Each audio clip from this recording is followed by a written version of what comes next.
কেউ আদম আলাইহিস সালামের আব্বার নাম কি আছিল? হাওয়া বলি। আর তুই তো বেহুব রে। এ উঠ উঠ, এই এর ভাই না মাথা দে, এ ভাই না মাথা দে রে।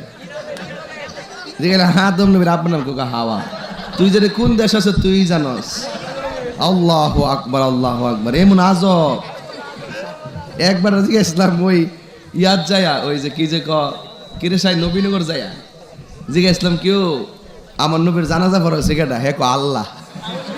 মানে মাথা নষ্ট ফুলাফান তোরা রে, তোরা সমস্যাই।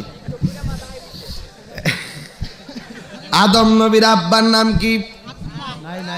আব্দুল্লাহ বলি। কার কেউ না। আদম আলাইহিস সালামের আব্বাও নাই আম্মাও নাই। ঠান্ডা লাগেছে কার কি? তাহিরি বল চাইলে আসল কথা বললা জায়গা। এটা সব মোহাম্মদ নুরানি চেহারা।